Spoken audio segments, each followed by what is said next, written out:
Police महानिर्देशक जसवंत बहादुर खुरानिया प्रथम थर करी बालेश्वर ग्रस्त करिसेंती। एही अवसर में तांको सह एडीजी संजय कुमार, पूर्वांचल डीआईजी सत्यजित नायक, जिला आरक्षी अधीक्षक सागरिका नाथ प्रमुख उपस्थित थिले।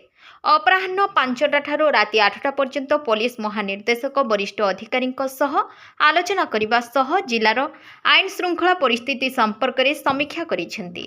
एही अवसर से गणमाध्यम को सूचना देइछंती जे एबे दुर्गा पूजार समय आसीछि। आज आसिबार उद्देश्य थिला जे बालेश्वर जिले में पुलिस प्रशासन पक्षर एने कि प्रकार व्यवस्था करा जाइछि से संपर्क में समीक्षा करथिले।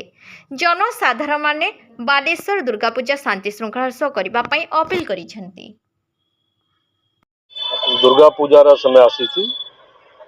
आज मोर आसिबार उद्देश्य थिला बालेश्वर जिले रे पुलिस प्रशासन तरफ तार पई कौन तैयारी कराई कौन अरेंजमेंट कराई से विषय फील्ड ऑफिसर मान संग मोर आलोचना होता रिव्यू करा से कौन कौन रिक्वायरमेंट अच्छी से बुझाई और आम चेष्टा करूँ जनसाधारण सहयोग रे जमती बालेश्वर रे दुर्गा पूजा भलोरे शांति श्रृंखला से पारित हम से विषय आलोचना और से चेष्टा करा।